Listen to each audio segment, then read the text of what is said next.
Le message du messager. Quand il ouvrit le 7e sceau, il y eut dans le ciel un silence d'environ une demi-heure.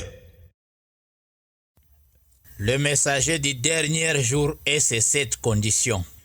Le 20e jour du 7e mois de la 80e année après la fin de la Seconde Guerre des Nations, la 7e année du règne de Félix Tshisekedi, président de la République démocratique du Congo, la 8e année du règne de Cyril Ramaphosa, président de la République d'Afrique du Sud, la 43e année de la vie de Patraël, le 4e jour de la semaine, Cape Town, Afrique du Sud. 3e partie. Une fois arrivé à Kikwit, j'ai téléphoné un certain Béni qui fut le pasteur d'une des assemblées de Kikwit. Et ce dernier envoya un frère pour me prendre à l'arrêt de bus afin de m'héberger chez lui. Mais lorsque j'ai parlé avec le pasteur Béni, qui fut le pasteur de l'assemblée locale de Kikwit à l'époque, ce dernier refusa de me donner la chair en disant que même l'âne de Balaam avait un ainsi dit le Seigneur. Mes expériences ne disent absolument rien. Puis il me dira de rentrer à Kinshasa. Selon lui, je n'étais pas un serviteur de Dieu. Mais lorsque quelques frères apprirent cela, ils me conduisirent à un frère du nom de Kadé Mavoka, qui faisait le même métier que moi, donc celui de la réparation des téléphones portables. C'est ce dernier qui m'expliqua le problème de la doctrine qu'avait cette assemblée de Kikwit. Et il me donna le numéro d'un frère du nom de Daniel Malala, le pasteur de l'assemblée de Kwenge à l'époque. J'ai été bien reçu par le frère Daniel avec beaucoup de joie et de considération, et il me donna sa chair que j'avais prêchée pendant presque 3 semaines et demie. Après Kwenge, je m'étais rendu en Banza-Kindundu, dans l'assemblée du frère Romain. Ce frère avait un don de songe. Et lorsque je suis arrivé, ce dernier eut un songe dans lequel il m'a vu lui donner une graine d'arachide qui avait de la semence dedans. Alors le matin, il me demanda de prêcher. Et pendant que j'étais encore là, la parole du Seigneur me fit adresser en ces mots. Chaque fois que tu tiendras une ligne de prière, il faut aligner les gens à ta droite. C'est ce que j'avais fait dans cette assemblée. Et une chose arriva le jour où j'avais fait cela. J'ai prêché la parole, l'interprète qui se trouvait à ma gauche abandonna l'interprétation et s'agenouilla. Il commençait à prier. Quant à moi, je continuais à parler et les gens m'écoutaient dans leur langue, une langue dont je ne connaissais même pas parler. Et le dernier jour de ma prédication, 4 personnes ont pris la décision de se faire baptiser dans l'eau au nom du Seigneur Jésus-Christ. Le pasteur me demanda de faire le service. Après le service, le frère Romain, le pasteur de l'assemblée, eut un songe dans lequel le Seigneur lui disait qu'il avait pris 2 personnes parmi les 4, ce qui était la confirmation de son premier songe. De là, je suis arrivé à Kimov, de Kimov au secteur Nko. Ici, je n'avais pas prêché. De secteur Nko à Bulungu, dans l'assemblée de frères Kimbu,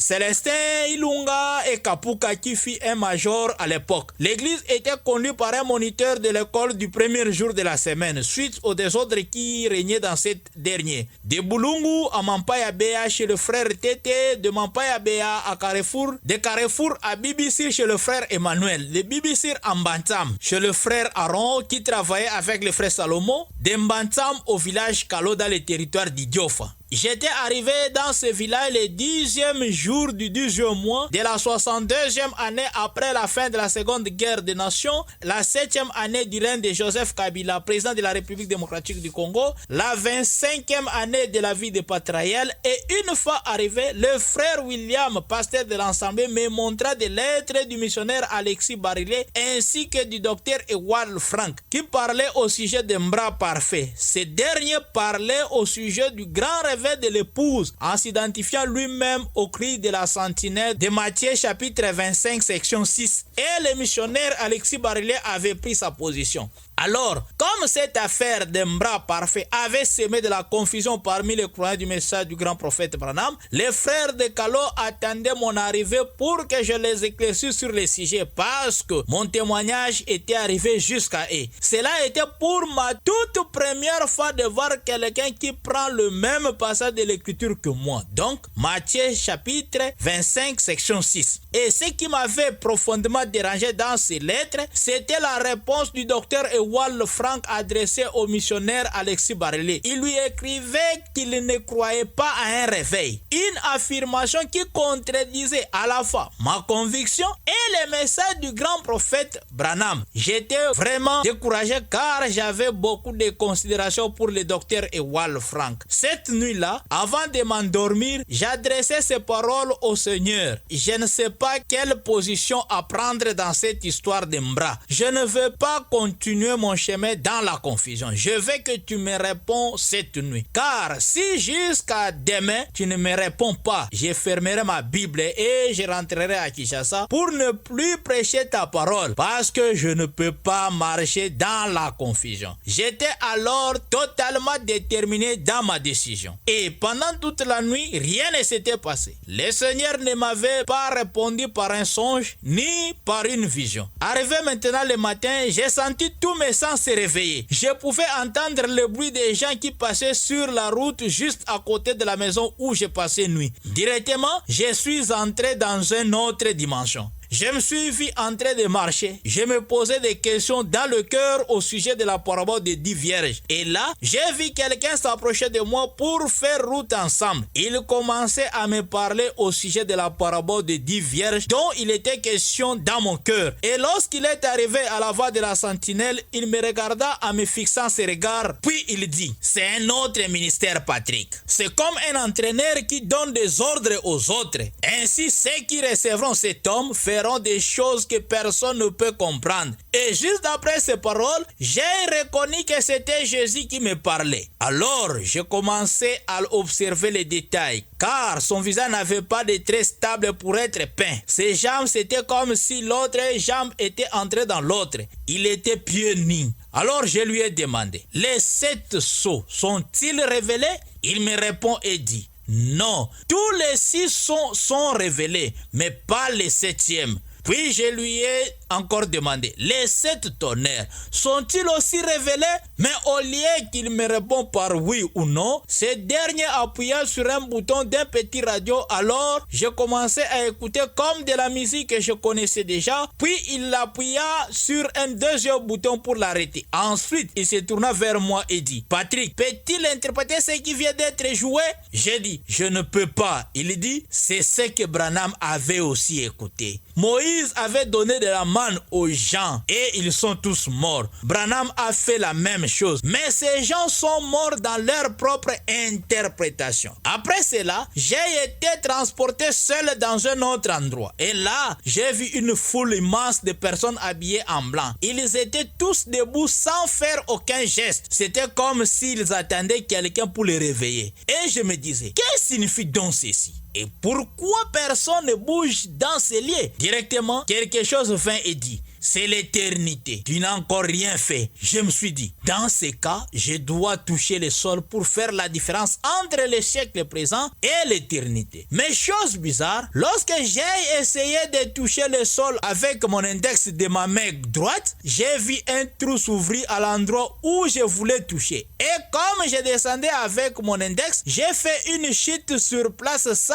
être renversé. Donc, cela a été impossible de toucher le sol. C'est vraiment différent de ce que nous avons dans ces siècles. Oh, je n'ai pas trouvé de mots pour l'expliquer. Puis, j'ai vu la scène d'un pape, mais pendant que j'essayais de voir bien le visage de ce dernier, je suis rentré sur la terre et la vision me quitta. Et lorsque la vision me quitta, j'étais assis au bord du lit avec des larmes aux yeux. Et tout à coup, quelque chose vint et dit, Alexis Barélé a pris une mauvaise position et Ewald Frank est embrouillé. C'est la position que j'avais fait connaître aux frères de Kalo dans le territoire d'Idiofa. De Kalo à Yukingolo, dans la province de l'Équateur, en traversant la rivière Kassai. J'avais prêché toute une journée, puis j'avais poursuivi mon chemin par la rivière Kassai en direction de la prophète du Bandundu jusqu'à la cité Mangai 1, dans l'assemblée du café chez le pasteur Samuel Mavula. Le voyage dura près de 11 heures sur la rivière Kassai à bord d'une petite pirogue de pêcheurs. Arrivé le 11e jour du 12e mois de la 62e année après après la fin de la Seconde Guerre des Nations, la 7e année du règne de Joseph Kabila, président de la République démocratique du Congo, la 25e année de la vie de Patraël, les 7e jour de la semaine à Mangaï 1, dans l'Assemblée du Café, celle qui était dirigée à l'époque par un certain Samuel Mavoula. J'ai prêché. Juste à la fin de la prédication de ces jours-là, j'ai fait une forte déclaration de 2 étapes en ces mots. Les serviteurs fidèles de Matthieu 24-45 vont mourir, l'enlèvement va lui trouver dans la tombe. Si cela ne s'accomplit pas, oubliez tout ce que je vous ai enseigné. Retenez même la date d'aujourd'hui. La voix de Matthieu 25-6 se trouve au milieu de vous. Aujourd'hui, il est devant vous. Cette parole de l'écriture que vous venez d'entendre est accomplie. Et lorsque j'ai fini de prononcer accompli, l'ange du Seigneur est descendu de l'endroit où je me tenais. Au même moment, j'ai entendu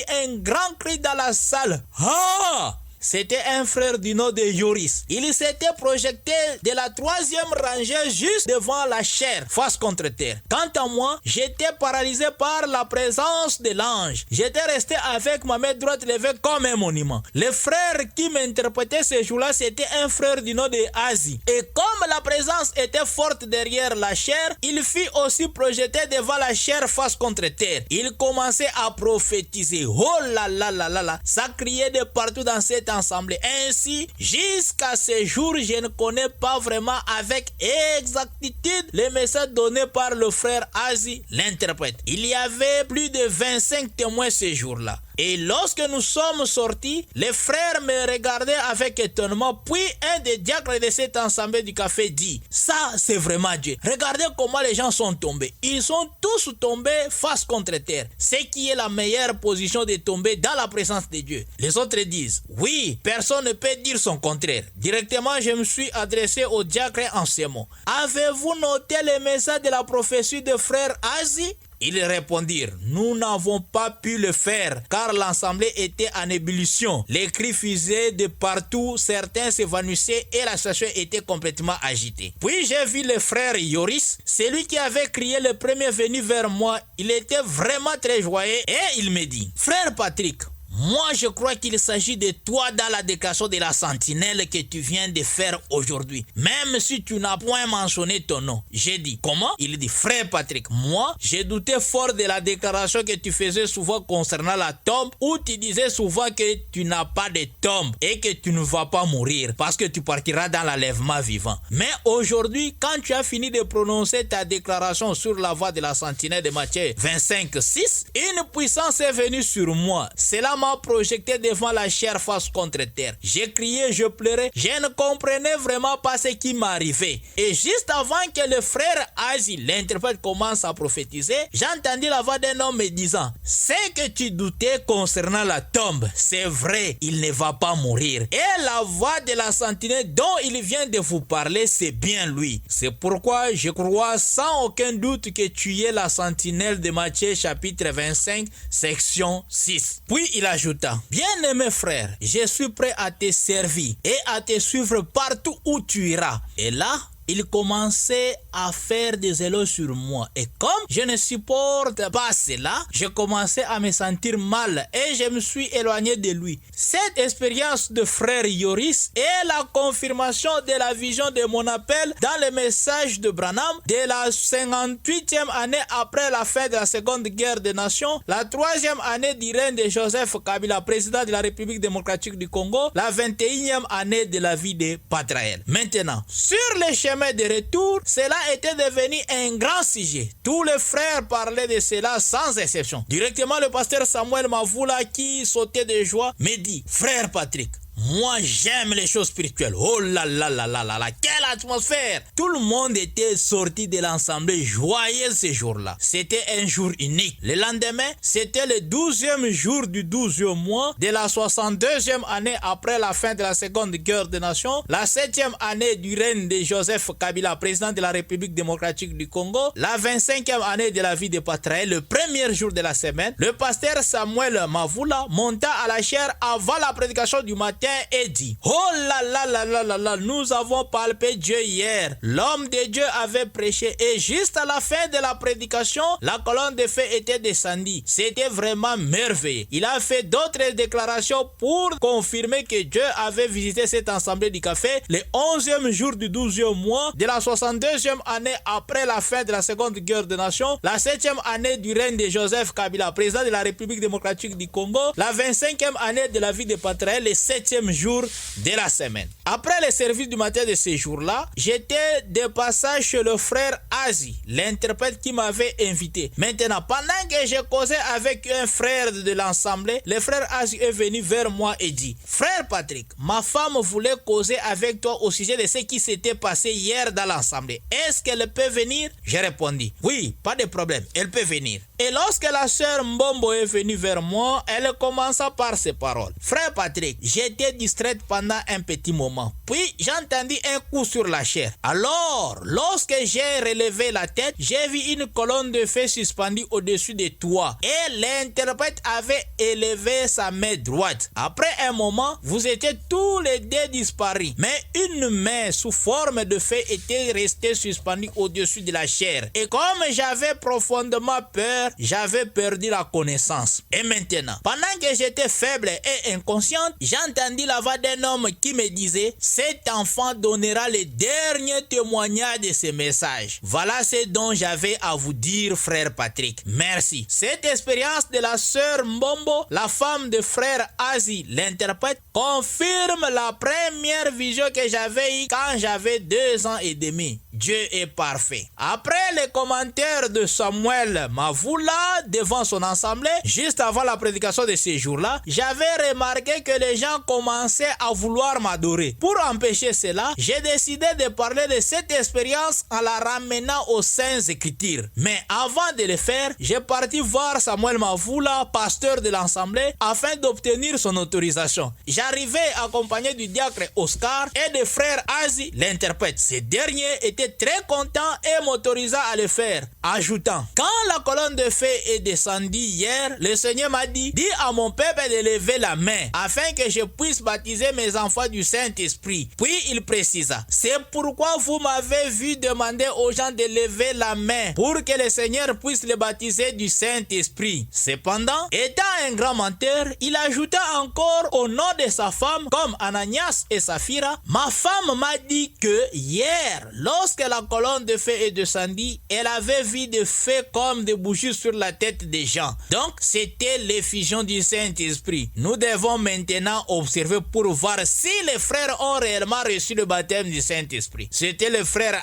Azi, l'interprète, qui mettait cela par écrit selon ma demande. Mais lorsque j'ai quitté Mangaï, la parole du Seigneur me fit adresser en ces mots: Patrick, as-tu déjà lu quelque part dans les Écritures sacrées avant que je baptise quelqu'un du Saint-Esprit? Je lui demande de lever sa main. J'ai répondu: non, Seigneur. Il ajouta: Samuel a menti de sang-froid au sujet de sa soi-disant expérience de la colonne de feu, ainsi que la soi-disant expérience de sa femme, parlant de feu semblables à des bougies sur la tête des gens. Il paiera cher pour avoir commis une telle chose, car il se moque de ma parole. Le lendemain, donc, le 13e jour du 12e mois de la 62e année après la fin de la seconde guerre des nations, la 7e année du règne de Joseph Kabila, président de la République démocratique du Congo, la 25e année de la vie de Patriel, le 2e jour de la semaine, après avoir ramené cette expérience de la colonne de feu aux Écritures sacrées, en révélant aux gens la confirmation de ma déclaration faite ce jour-là, Samuel Mavoula, pasteur de cette assemblée du café, est monté à la chaire et dit: nous ne pouvons pas dire amen maintenant à ce que le frère Patrick avait déclaré, parce que nous risquerons de dire amen à la fausseté. Mais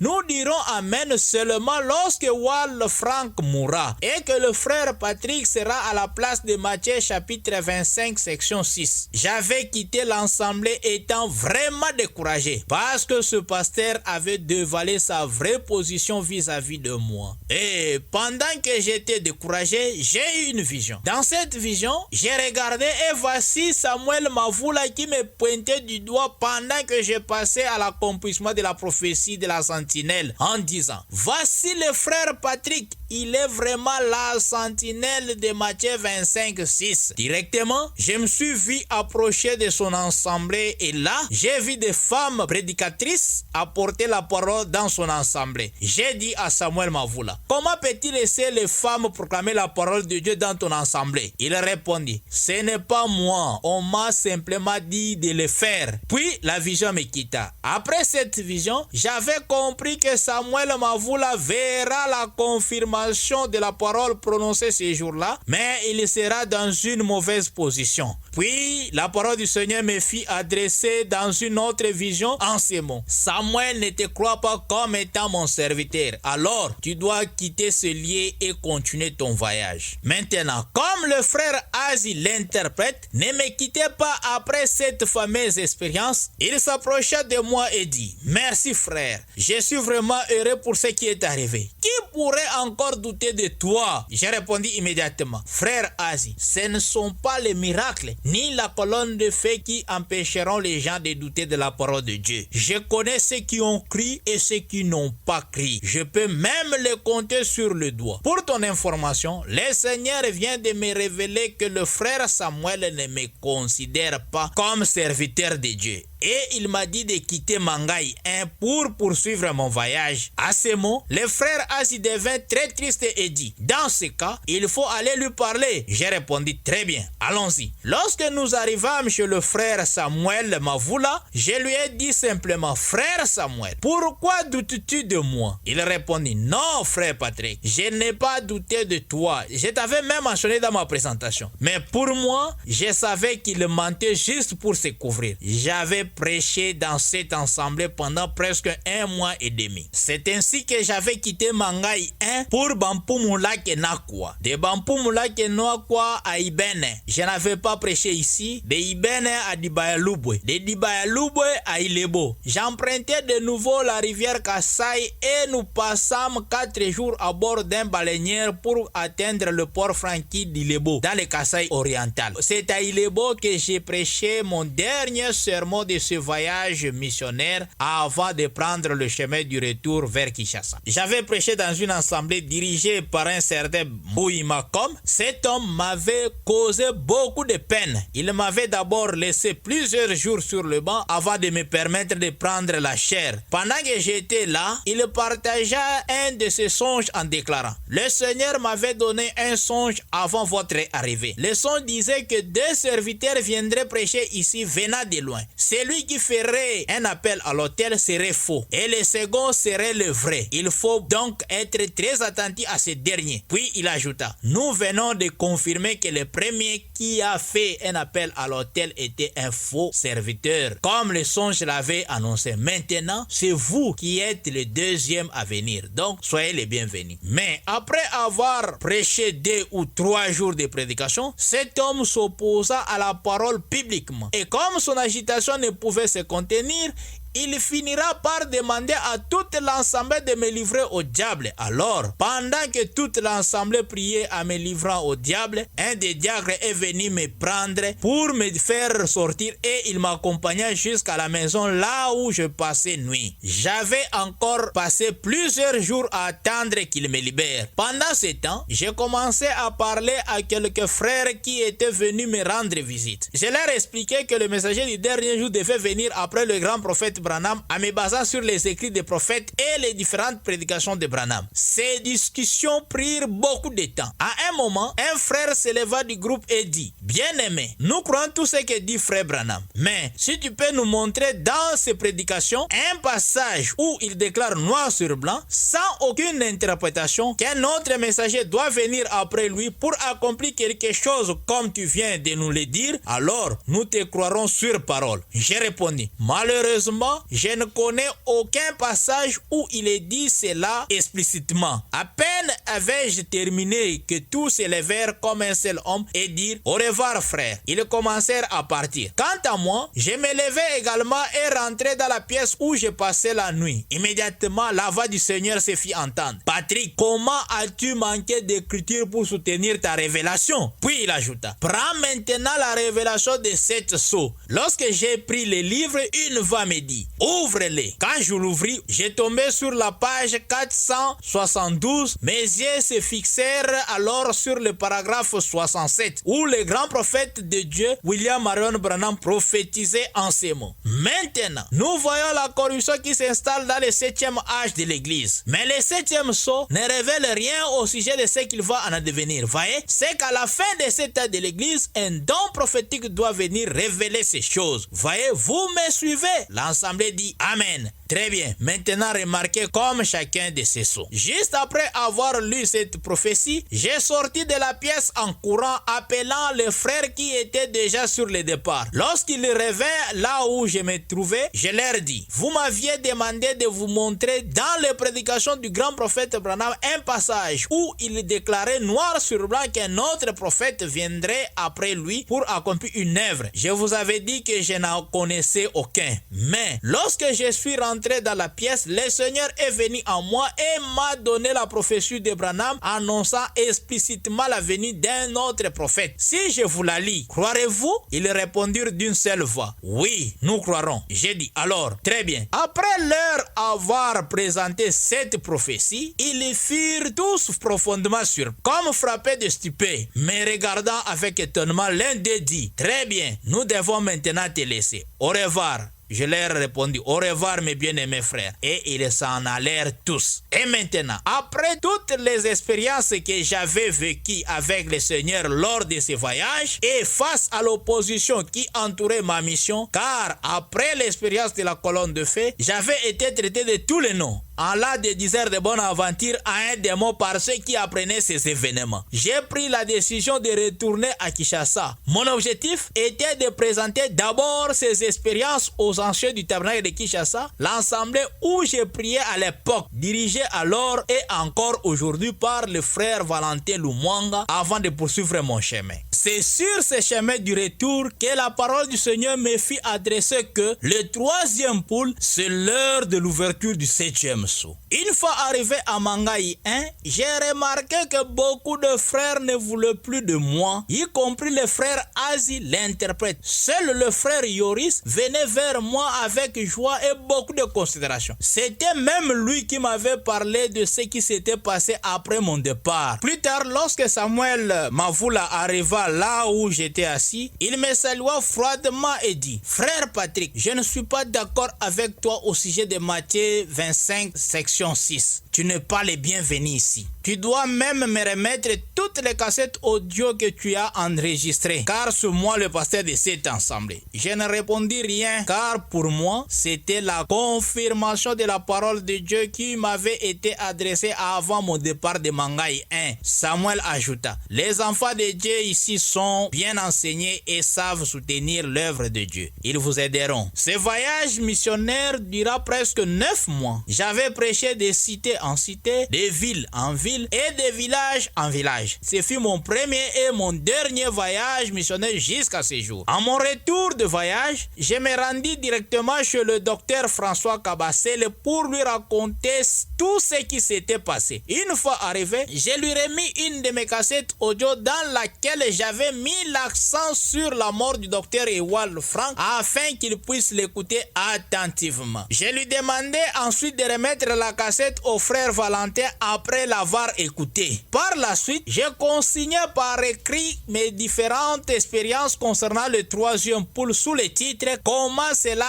a-t-il commencé ?» Et j'ai remis ces documents au frère Valentin Lumwanga. Et ce dernier, après avoir reçu mon récit, il prêchait une prédication intitulée « Les événements modernes rendus clairs par la prophétie ». Oh, quelle émotion! C'était comme s'il parlait uniquement de moi. Je me sentais à la fois soulagé et inquiet, craignant qu'il ne me pointe du doigt. Puis, le frère Valentin quittait Kinshasa pour Mbujimaï dans la province du Kasaï oriental. Le 13e jour du 3e mois de la 63e année après la fin de la Seconde Guerre des Nations, la 8e année du règne de Joseph Kabila, président de la République démocratique du Congo, la 26e année de la vie de Patraël, le premier jour de la semaine dès mon retour de voyage, à la fin de la prédication, un communiqué fille lui annonçant que j'étais entendu dans le bureau du docteur François Kabasele. Après le service, je me rendis, accompagné du frère Félicien qui m'attendait devant la porte. La conversation commença ainsi. Frère Patrick, dit le docteur François Kabasele, le frère Valentin m'a demandé de parler avec toi en me montrant tes écrits que tu lui avais donnés parce que toi tu es le nôtre. Alors, nous ne pouvons pas te laisser suivre le même chemin que Mbra Parfait et les autres crières de minuit. Puis il introduira sa première question. Qui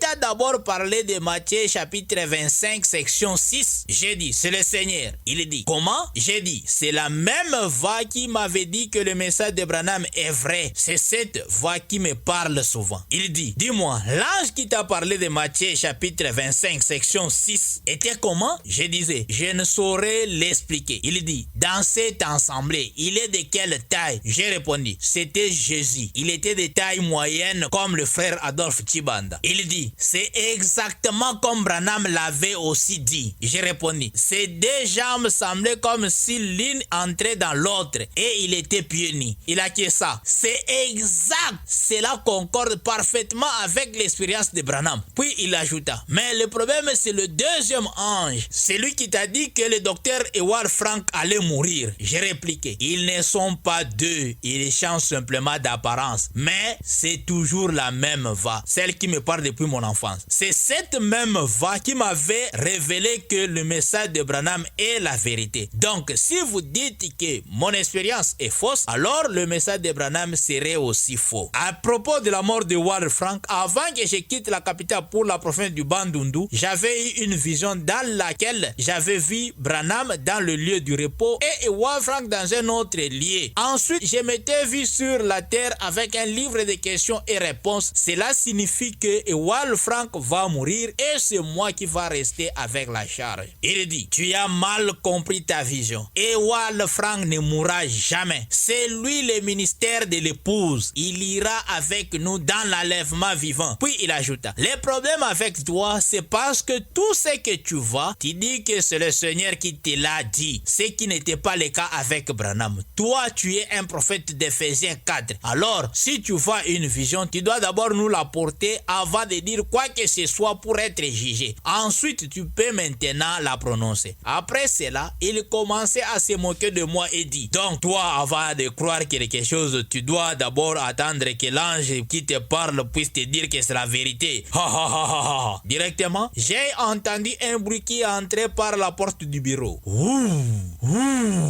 Et tout à coup, j'ai gardé le silence parce que je savais que l'ange du Seigneur était là. Mais quant à lui, il continua à se moquer de moi. Maintenant, après un petit moment, il dit, tu dois savoir qu'après Branham, il ne viendra pas un autre prophète majeur. C'est lui le dernier prophète des nations. Je disais, dans ce cas, de qui Branham parlait-il ici? Je lui ai montré la prophétie de Branham dans les questions et réponses sur les sceaux à la page 472 au paragraphe 67 où il est dit ces paroles. Maintenant, nous voyons la corruption qui s'installe dans le 7e âge de l'Église. Mais le 7e sceau ne révèle rien au sujet de ce qu'il va en advenir. Voyez, c'est qu'à la fin de cet âge de l'Église, un don prophétique doit venir révéler ces choses. Voyez, vous me suivez? L'Assemblée dit Amen. Très bien. Maintenant, remarquez comme chacun de ces sceaux. Mais après avoir lu lui-même cette prophétie, il changea directement d'attitude et garda le silence pendant un moment. Il commençait à repasser les faits pour me faire oublier la page parce que la page était pliée. Je crois que si ce jour-là il avait un couteau, il allait enlever la page en question parce qu'il était vraiment surpris et bouleversé. Puis il dit, Branham parlait de lui-même dans la simplicité, frère. Alors tu dois oublier cette prophétie. Après cela, je suis sorti de son bureau sans lui donner aucune réponse. Maintenant, après notre conversation, j'étais devenu un vrai cible dans ses enseignements.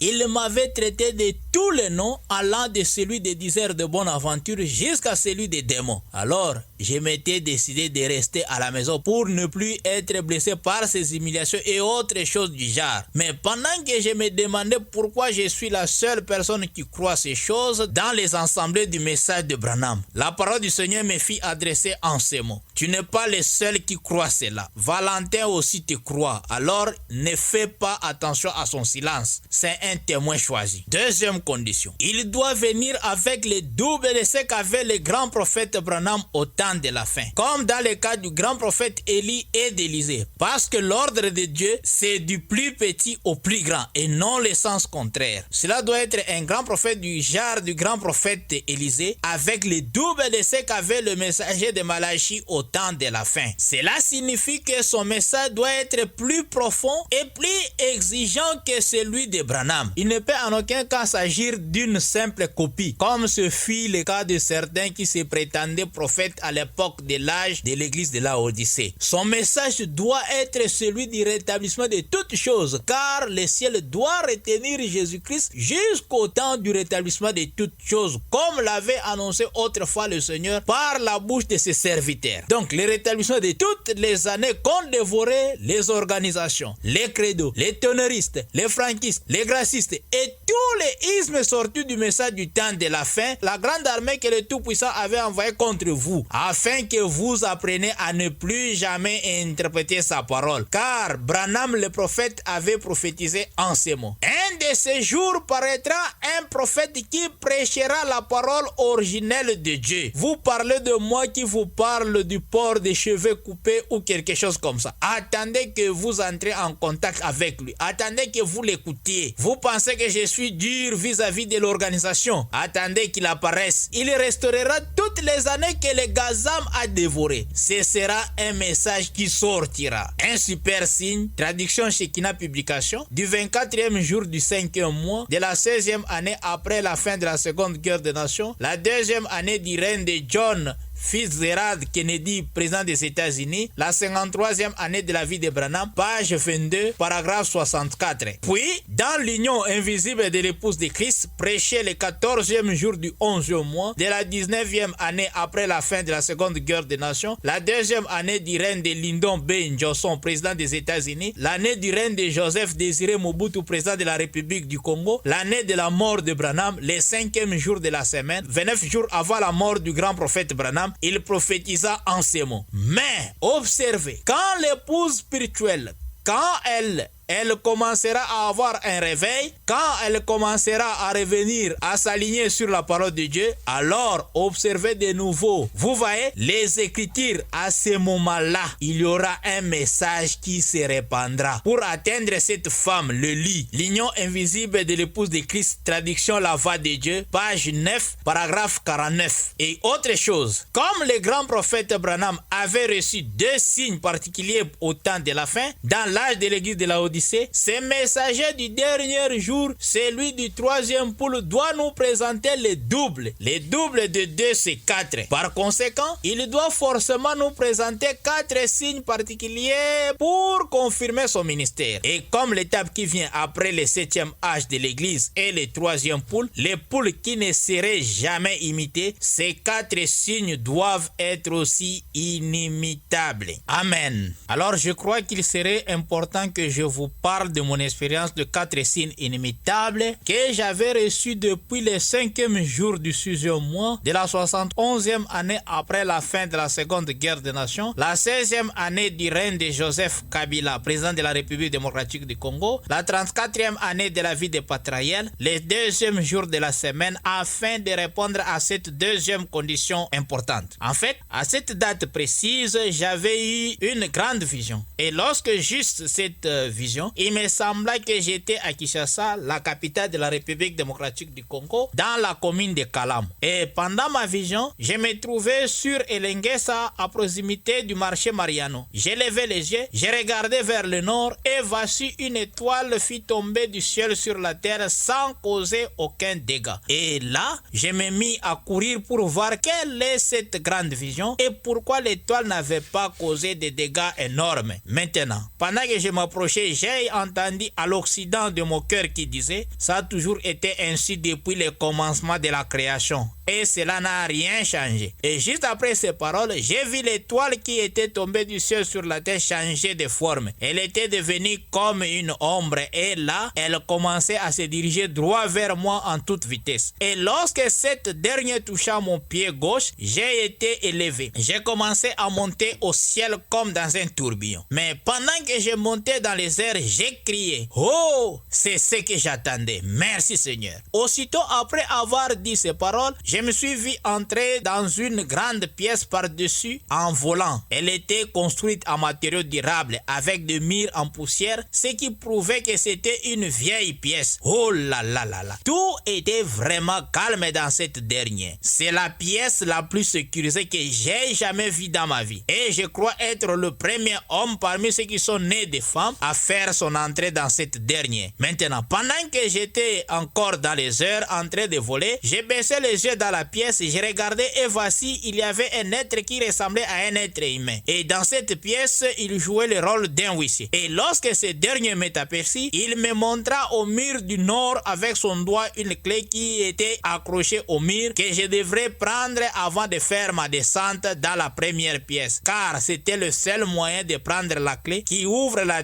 porte de la deuxième pièce. Celle qui était beaucoup plus sécurisée que la première. Parce qu'il y avait une grande fosse que personne ne pouvait traverser sans voler. Mais lorsque j'ai pris cette clé, j'ai remarqué qu'elle était vieille et elle était rouillée avec de la poussière partout. Et comme je la regardais attentivement, cette pensée me vint. Je suis droitier. Pourquoi ai-je pris cette clé avec ma main gauche? Alors j'ai baissé de nouveau les yeux, j'ai regardé ma main droite et voici, j'ai détenu deux instruments différents qui s'adaptaient bien à ma main. Le premier instrument était en or massif. C'était une petite trompette très spéciale avec 7 pistons. Le deuxième instrument, je ne sais pas ce que c'est. Je n'ai pas réussi à savoir précisément ce que c'était. C'était comme du feu ou de la fumée, quelque chose du genre. Mais pendant que je l'observais pour l'identifier, il commençait à s'évaporer juste là. Alors, je n'ai pas réussi à le déchiffrer. Mais comme j'étais encore dans les airs, j'ai commencé à me poser des questions tout autour de cet être qui jouait le rôle d'un huissier dans la première pièce. Alors, quelque chose me vint et dit, c'est la forme qui fut perdue au commencement dans le paradis en Éden. Je me suis dit, oh, c'est le serpent, la forme que j'ai cherché toute ma vie. Je vais maintenant l'observer de près et faire son portrait. J'ai levé les yeux, j'ai regardé et c'était un être différent des anges. Il était tellement proche de l'être humain. Il était tout nu. Ainsi, de là où j'étais, je pourrais voir son sexe. Il était du sexe masculin. Cependant, les anges n'ont pas de sexe. Voyez, il était à la peau lisse, sans cheveux ni poils. Il mesurait environ 2,80 m ou plus. C'était vraiment un grand géant. Et sa plus grande différence avec un être humain, c'était la couleur de sa peau. Elle n'était pas mélangée en perfection. Il était d'une couleur semblable à de l'émeraude avec des taches jaunâtres légèrement bleutées. Il marchait doucement dans la première pièce en faisant les 100 pas. Et juste là, je commençais à descendre lentement au midi dans la première pièce. Et lorsque mes pieds se sont posés au sol, ce dernier s'approcha de moi. Nous nous sommes regardés en face. Il ne parlait pas et moi non plus. C'était que des signes. Après m'avoir fixé le regard, il a étendu sa main droite vers moi pour que je lui donne la clé, celle que j'avais prise avant de faire ma descente dans la première pièce. Et lorsque je lui ai remis cette dernière, il s'était tourné à l'Occident où se trouvait une porte mystérieuse qu'il devrait ouvrir. Il commençait à l'ouvrir. Et tandis qu'il ouvrait la porte qui était à l'Occident, j'ai dirigé mes regards dans la première pièce en gardant le silence. Et comme je regardais attentivement, voici au nord, légèrement à ma droite, à quelques mètres de l'endroit où je me tenais, juste à côté de la grande fosse, une porte comme celle d'un ascenseur sur laquelle était écrit pôle nord. Et juste là, quelque chose vint et dit, c'est la porte qui te ramènera sur la terre. Je me suis dit, oh, je vois. Mais il y avait une chose que je ne comprenais pas dans cette vision. Lorsque je suis descendu dans cette première pièce, une puissance commençait à m'empêcher de regarder dans d'autres directions. J'ai regardé droit devant moi, vers le nord, où il y avait la grande fosse. Voyez-vous? Maintenant, lorsque ce dernier ouvrit la deuxième pièce, celle qui était à l'occident, il se dirigea vers l'orient sans pousser cette dernière. Mais quand je me suis approché de la porte, elle s'est ouverte légèrement sans le secours d'aucune main. Et j'entendis la voix d'un homme qui me parlait depuis la seconde pièce en ces mots. Patraël, tu dois écrire toutes les choses que tu as vues et celles que tu verras après elles. Aussitôt après ces paroles, j'ai vu vers le nord dans la deuxième pièce un écriteau qui apparaissait et disparaissait avec les paroles que l'homme disait gravées dessus. Après un moment, j'ai vu quelque chose d'autre qui était suspendu dans les airs juste devant moi, là, vers le nord dans la deuxième pièce. C'était le portrait d'un être vivant, celui qui est comme un aigle qui vole. Puis j'entendis de nouveau la voix qui me parlait depuis la deuxième pièce dit l'aile gauche. Et juste après que la voix ait prononcé sa parole, j'ai vu cela s'écrit d'elle-même sur l'écritoire qui apparaissait et disparaissait juste là devant moi. Ensuite, une lumière mystérieuse brillait sur l'aile dont il s'agissait. Après cela, l'homme qui me parlait depuis la deuxième pièce dit encore l'aile droite. Cela s'est passé à toute vitesse. J'ai demandé qu'est-ce que c'est? Puis il ajouta maintenant c'est la combinaison de deux. Je ne comprenais absolument rien. Alors pendant que je me demandais, j'ai vu juste là devant moi dans la deuxième pièce quelque chose s'est passé encore. Cette fois-ci, je n'ai pas entendu de voix ni aucun bruit, mais j'ai simplement vu une lumière mystérieuse briller sur le nez de l'image de l'être vivant. Je me demandais qu'est-ce que cela signifie-t-il. Directement, je me suis vu dans les airs en train de revenir sur la terre. Et pendant que je descendais, j'ai entendu de nouveau la voix qui me parlait depuis la deuxième pièce, me parlait depuis le ciel et dit tu dois toujours observer le nord. Et tout à coup, après ces paroles, l'étoile polaire parut dans le nuage et la vision me quitta. Lorsque je suis revenu dans la chambre, tous ces signes étaient visibles sur mon visage. Ce qui avait commencé par une vision céleste s'était traduit par des marques particulières liées à ma personne. Juste après avoir reçu ces 4 signes uniques et inimitables liés à mon âme et à ma chair, j'ai entendu les paroles de prière de ma fiancée. Bien qu'elle se trouvait à plus de 10 km de là, pourtant à ce moment-là, je ne comprenais pas encore la véritable signification de ces signes. Ce n'est qu'au fil du temps que le Seigneur, le Dieu Tout-Puissant, m'a révélé l'interprétation de chacun d'eux. Si vous voulez en savoir plus, je vous recommande de lire ma deuxième brochure dès mon enfance, dans laquelle je parle de mes expériences en détail. Depuis le jour de cette expérience jusqu'à ce jour, ces 4 signes ne m'ont jamais quitté. Et tous ceux qui ont cru en moi, à commencer par ma fiancée, ont également manifesté ce même signe lié à l'âme et à la chair. Je crois qu'il est sage de m'arrêter ici pour aujourd'hui dans cette deuxième condition. Donc, c'est la raison pour laquelle si je n'avais pas encore reçu ces 4 signes particuliers inimitables du troisième pôle pour confirmer mon ministère, je ne pouvais pas vous parler de ces choses. Car souvenez-vous que Moïse était né pour accomplir une œuvre donnée, mais il ne pouvait pas accomplir cette œuvre tant qu'il n'avait pas reçu les dons qui lui permettaient d'exécuter la tâche. Il a dû s'en aller dans le désert et y attendre. Voyez-vous, c'est ce que j'ai aussi fait. Car le Seigneur Dieu a commencé à me parler au sujet de ce grand mystère du troisième pôle depuis la fin du premier mois de la 62e année après la fin de la seconde guerre des nations, la 7e année du règne de Joseph Kabila, président de la République démocratique du Congo, la 25e année de la vie de Patraël. Donc, j'ai dû attendre pendant presque 11 ans dans le silence avant de révéler mon identité au monde entier le 21e jour du 8e mois de la 73e année après la fin de la seconde guerre des nations, la dernière année du règne de Joseph Kabila, l'année du règne de Félix Tshisekedi, président de la République démocratique du Congo, la première année du règne de Cyril Ramaphosa, président de la République d'Afrique du Sud, la 36e année de la vie de Patraël, le 7e jour de la semaine, il y a de cela 7 ans.